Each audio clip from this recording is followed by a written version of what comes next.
അപ്പോൾ ബഹുമാനമുള്ള മുഅ്മിനീങ്ങളെ, സഹോദരങ്ങളെ, അല്ലാഹു സുബ്ഹാനഹു വ തആല നമുക്ക് അനുഗ്രഹമായി നൽകിയ ഒരു സമ്പത്താണ്, ഒരു അനുഗ്രഹമാണ് ഭവനം എന്നത്. ആ ഭവനത്തെ വേണ്ട രീതിയിൽ നമ്മൾ പ്രയോജനപ്പെടുത്തണം.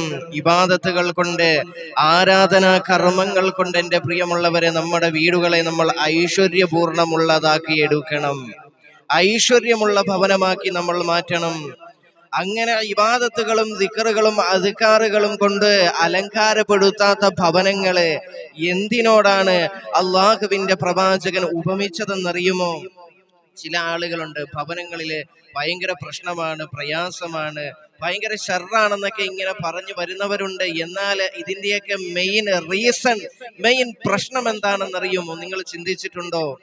ശൈത്താനിയത്തിന്റെ ഉപദ്രവങ്ങളാണ്. ഈ ശൈത്താനിയത്ത് എങ്ങനെയാണ് വരുന്നത്?